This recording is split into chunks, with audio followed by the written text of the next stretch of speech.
Good afternoon, Cecil. Good afternoon, ma'am. Okay, Cecil, can you tell me about yourself? I am Cecil ibañez, ma'am. I am 34 years old and I have 2 kids. Okay, I have a few questions for you to answer, so let's start.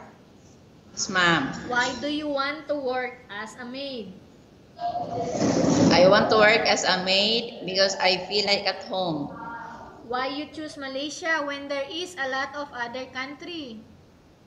I choose Malaysia because of the time is almost the same here in Philippines. How are you qualified for this job? I am qualified for this job because I am hardworking, I am patient, I am honest, and I can do the job even without the presence of my employer. May I know what your education level is? I am second year level college. What is your recent working experience? Housemaid. Have you worked abroad before? No, ma'am. Do you have experience of taking care of baby? Yes, ma'am. Okay, how about elderly people? Yes, ma'am, with my own mother. How old? 72 years old. Okay, do you have any other special skills? No, ma'am. Are you willing to learn new skills? Yes, ma'am. Are you willing to work with the family where the mother-in-law or any relative stays together? Yes, ma'am. Currently, are you still working now? No, ma'am. Do you know how to cook? Yes, ma'am, with Filipino food. Okay, how about other dishes like Chinese food, Indian food, European and Malay food? No, ma'am. Are you willing to learn? Yes, ma'am. Are you aware that you will have to do washing, cleaning, ironing, and cooking? Yes, ma'am. From all the house chores like washing, cleaning, ironing, and cooking, which do you like most? Washing. If ever you were selected to work in Malaysia, who will take care of your kids? My husband and my sister. You are not allowed to use handphone during working hours. Yes, ma'am. You are only allowed to use handphone after you finish all the works and when going to bed.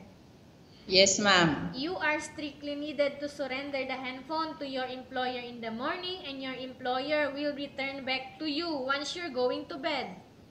Yes, ma'am. If ever your employer finds out that you're abusing your handphone and it's affected your work performance, your employer will confiscate your handphone and you are not allowed to hold it anymore. Instead, Yes, your ma'am. employer will allow you to call to your family 3 times in a month.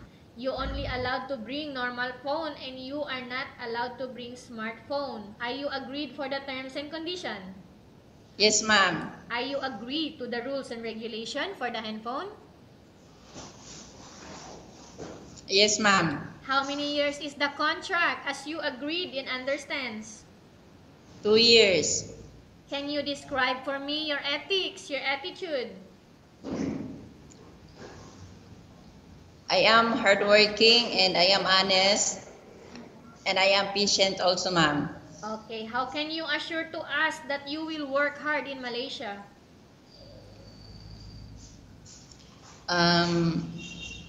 I can assure you that I can work hard in Malaysia because this is my what you call this. I want to save money for my children's future. Okay. Can you promise not to use the telephone without the permission of your employer? Yes, ma'am. Can you promise not to ask for advance salary from your employer under any circumstances? Yes, ma'am. Can you promise not to use the telephone without the permission of your employer? Yes, ma'am. Can you promise not to put on makeup but to dress properly while work? Yes, ma'am. Do you really understand of the rules and regulation of the agency? Yes, ma'am. Do you pay any placement fee for you to come to Malaysia to work as a maid? No, ma'am. Do you have any history of sickness, example breast cancer or any other illness? No, ma'am. Do you suffer from any skin diseases, allergy or physical defect? No, ma'am. Have you suffered from any serious illness? No, ma'am. Do you smoke? No, ma'am. Have you undergone any operation? Yes, ma'am. Cesarean. What year? 2007 and 2013. Okay, are you medically fit? Yes, ma'am. Are you in any medication? No, ma'am. Are you allergic with any food?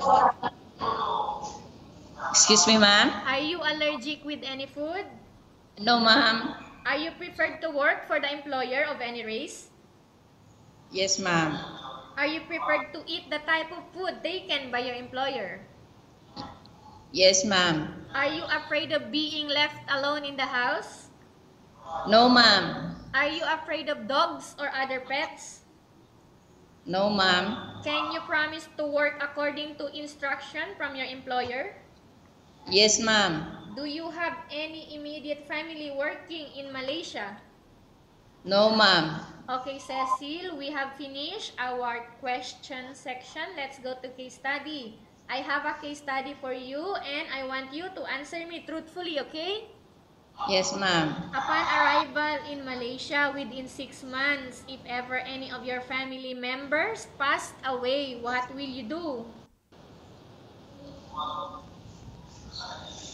I will still finish my contract, ma'am. So tell us about yourself and why do you want to work in Malaysia as domestic helper? I want to work in Malaysia as a domestic helper. Aside from time, is almost the same here in Philippines, and just to have a fun for the future of my children. Okay, Cecil, what do you want to tell to your employer who are watching your video right now? Hey, ma'am, if ever you select me or hire me, I can promise you that I can do work even without your presence, and I am hardworking, patient, and honest. Okay, Thank you, ma'am. Thank you very much. Cecil, we will update to your agency if there is any selection made by the employer. Yes, ma'am. Thank you.